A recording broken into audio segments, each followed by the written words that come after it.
So, just a minute.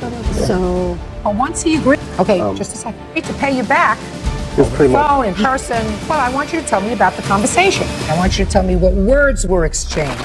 26-year-old hairstylist Diane Choker is suing her sister's ex-fiancé, 26-year-old dock worker Shane Chavez, for the deposit on a wedding reception. Miss Choker, the defendant is your sister's former fiancé.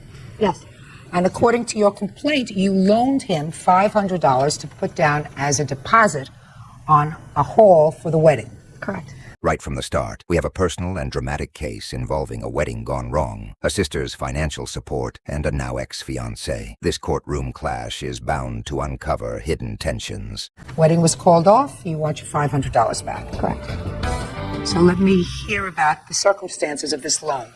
My sister and him were planning on buying a house. So she was trying to put down all the money toward the house and that. And he agreed to pay for the hall.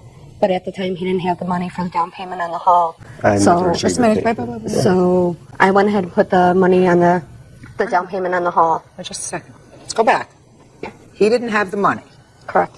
Did the two of you have a discussion? Yes. Tell me where and when you had the discussion. Diane Choker is caught in the middle of family and financial chaos, suing not just any ex, but her sister's former fiancé. This isn't just a small claims issue. It's a betrayal with layers. It was basically over the phone constantly, and Not constantly. When did you have the discussion that I will put down the $500 for the hall for you? when they planned on getting married, I don't know the exact date that they set the date, when they were Well, I going to want be to hear married. about where you were when you had this discussion. I was at home, And you spoke to him on the phone? correct, and I've also talked to him in person. Well, I want to hear the first conversation you had about the $500. Do you remember it?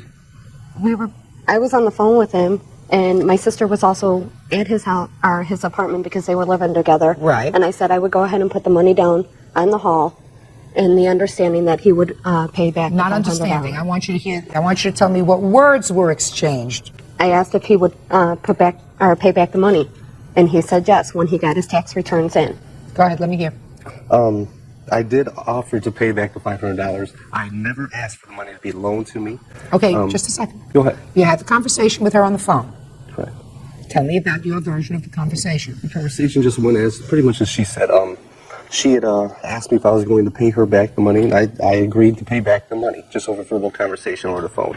It was mainly because I wasn't wanting to pay it back. It's just out of kindness to her. That was pretty much all of it, and to get her off the phone and leave me alone. That was pretty much the whole bit, because she was calling every 3 days asking me about this. Asking you about what? Asking me about the money.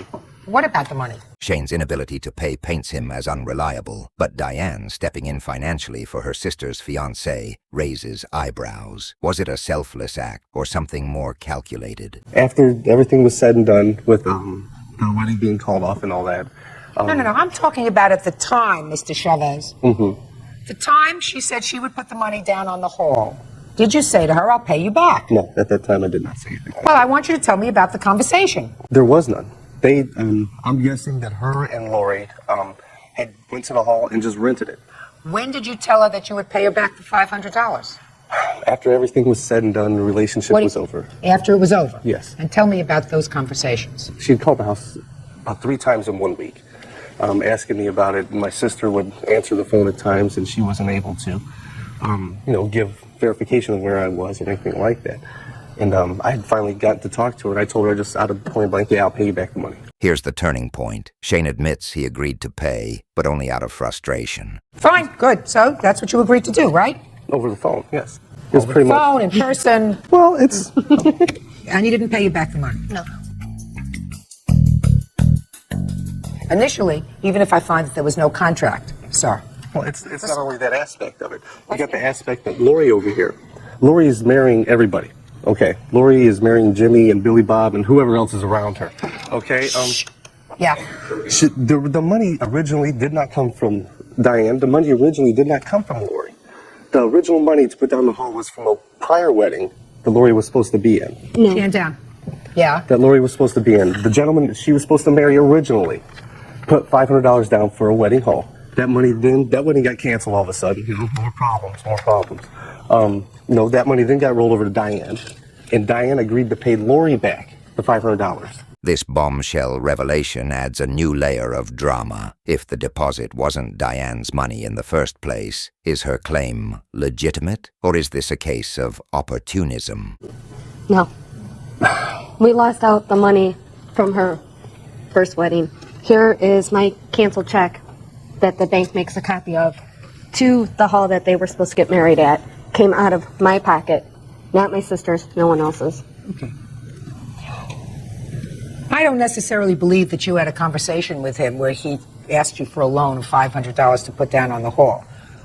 I think that you and your sister and your mother went down, reserved the hall, he broke it off, and then you started to ask him about this money. But once he agreed to pay you back, he agreed to pay you back. More of an annoyance than it was just to actually pay her the money. So, it's just, You get creditors calling your house constantly, you got some kind of legal binding there, I just got her to get her off my back. That's pretty much it. Good, so why didn't you pay her? Just a minute, so you told you to pay her. Why didn't you pay her to get her off your I back? had no intentions to begin with. It wasn't my money. I never asked for the money. It was just It was put for up. your wedding. It was just there. It was for your wedding. It was for her wedding. I was just a participant that happened to be there. Shane's cavalier attitude toward the wedding and finances is shocking. Judgment just for the there. plaintiff in the amount of $500. Thank you. Parties are excused, you may